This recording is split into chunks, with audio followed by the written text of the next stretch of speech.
vídeo de estudos bíblicos e nesse nosso 21º vídeo nós vamos continuar olhando o livro de Apocalipse, algumas profecias, algumas dicas de interpretação.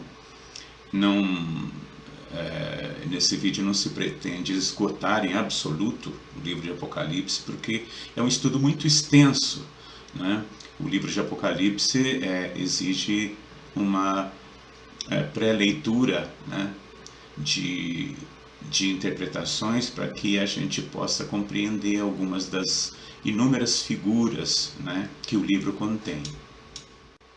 Para se ter uma ideia do nível de detalhamento, né, das profecias que nós temos aí no Apocalipse, eu tomei aí o capítulo 9 como exemplo, que vocês estão vendo aí no slide,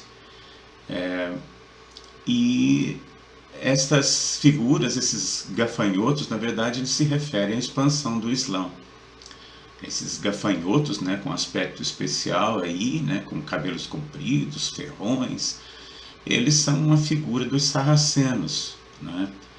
É um povo nômade do deserto que era um povo bastante belicoso, né? E eles foram responsáveis pela expansão, né, pelo começo da expansão do Islã. Os sarracenos eram precursores dos árabes muçulmanos, né? Então, na descrição desse vídeo eu deixo aí, inclusive, um endereço, né, de uma página do estudo do Apocalipse que ele detalha, né, esse capítulo 9, e a cada simbologia ele vai dando a leitura, né, histórica do evento. Mas voltando ao Apocalipse, nós temos aí no primeiro capítulo João se apresentando, né, como prisioneiro por causa da palavra, e nós temos João definindo o destinatário da sua carta, porque o livro do Apocalipse, né, é também considerado uma carta, não é? De João às 7 igrejas da Ásia. E João conta da história das suas visões, né, que Deus lhe deu na ilha de Patmos, né?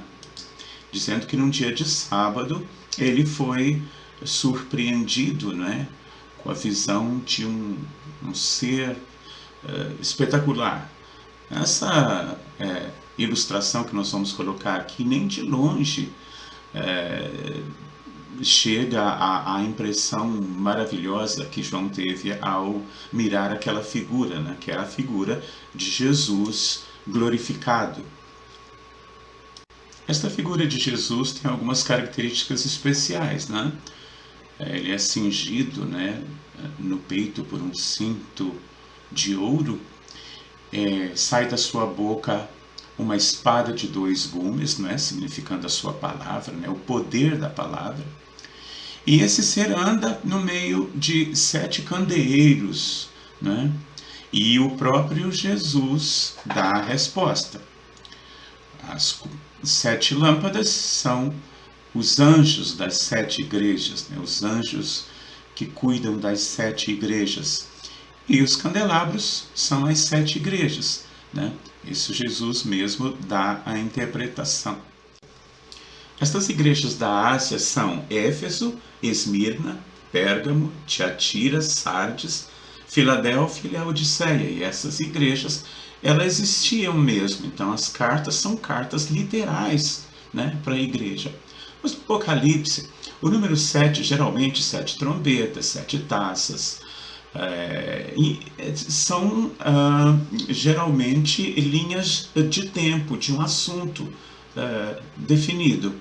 Então, essas cartas, além de literais, elas são simbólicas.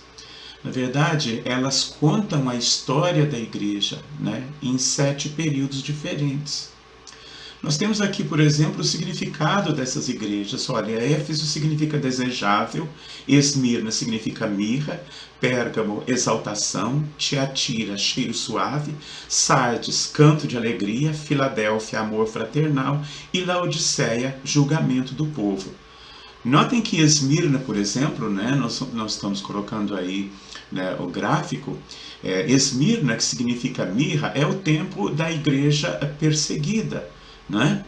E essa igreja, ela tem o nome de mirra não por acaso. Mirra é um perfume que quanto mais você esmaga ele, mais ele perfuma o ambiente.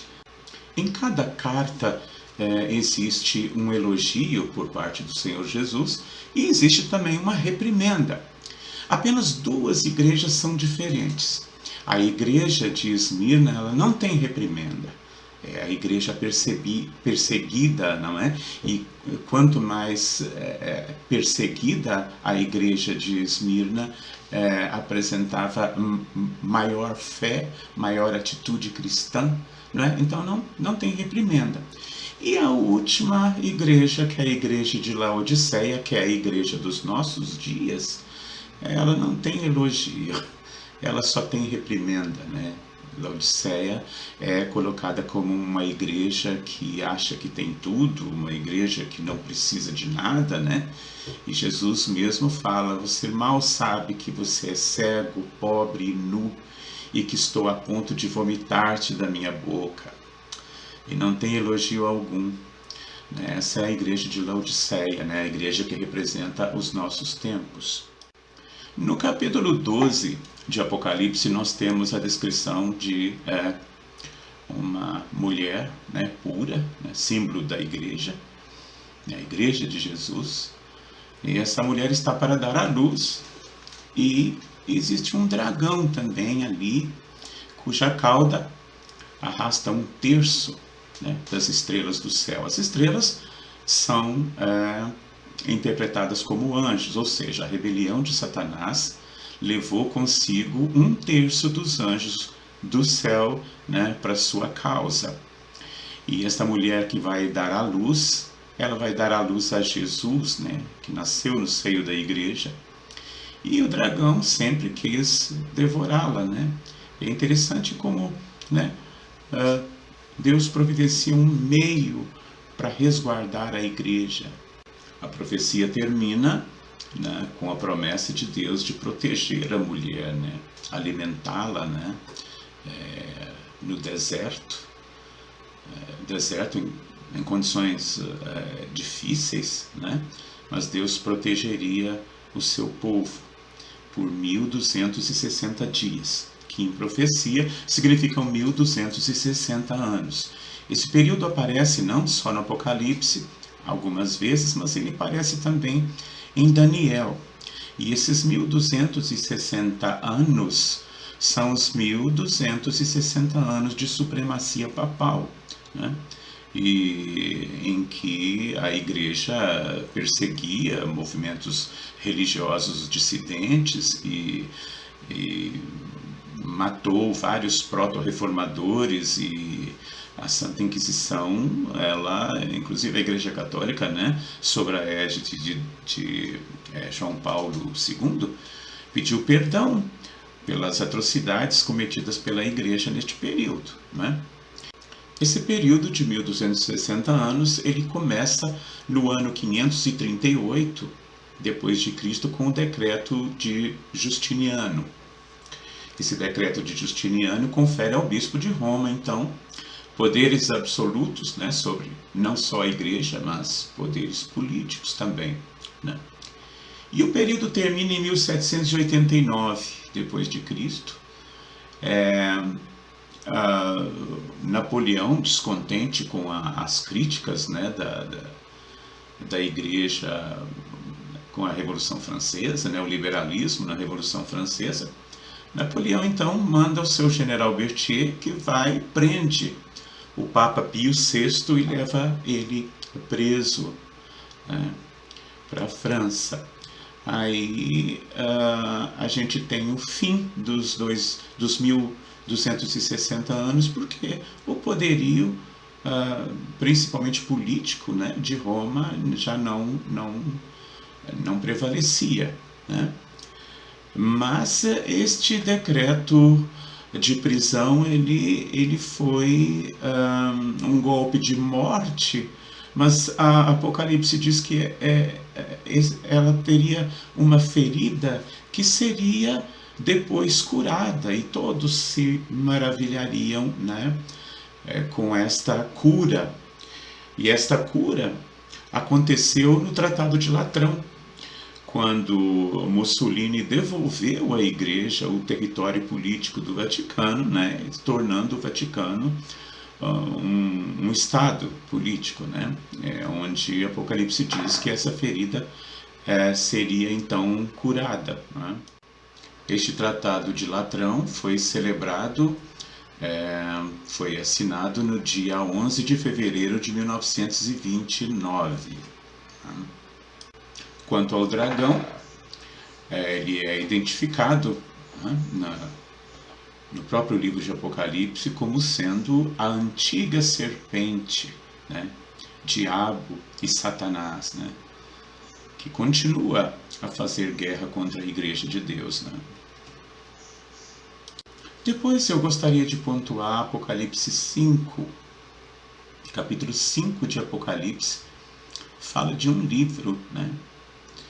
João, se apresentando no trono, né, diante do trono de Deus, recebe um livro ou um rolo com 7 selos. Mais uma vez, o número 7, né, significando, nós vamos ver depois, um período, né, período histórico.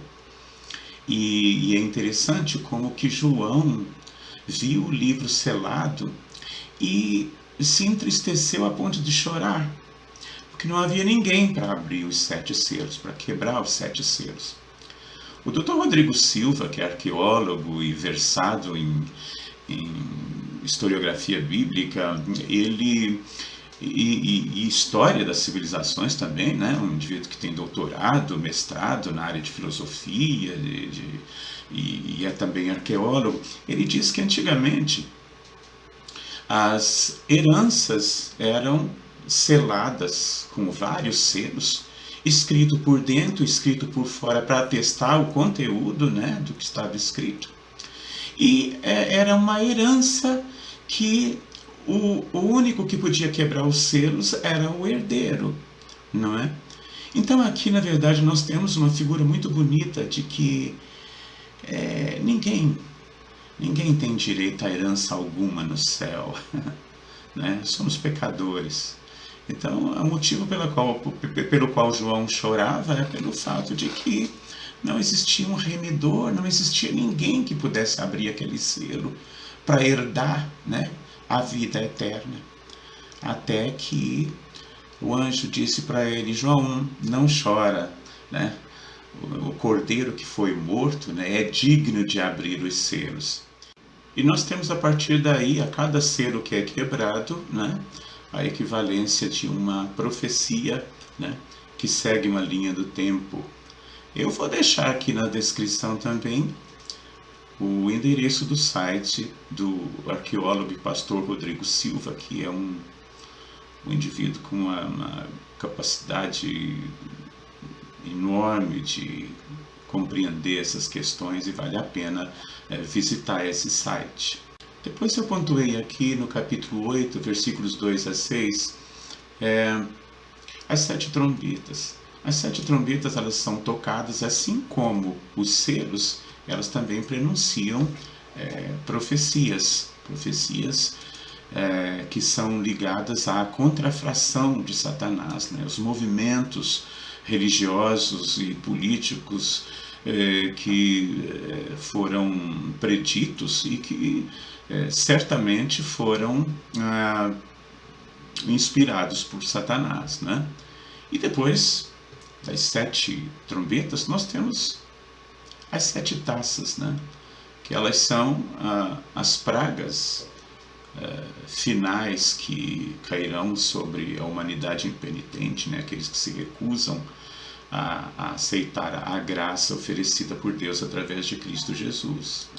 No próximo vídeo, nós ainda vamos falar do livro do Apocalipse, mas agora, neste próximo vídeo, nós vamos mostrar que o Apocalipse é um livro que contém promessas maravilhosas, um livro que fala, né, do surgimento da rebelião nos céus e fala de coisas maravilhosas e cheias de esperança para nós que estamos aqui nesse mundo de pecado.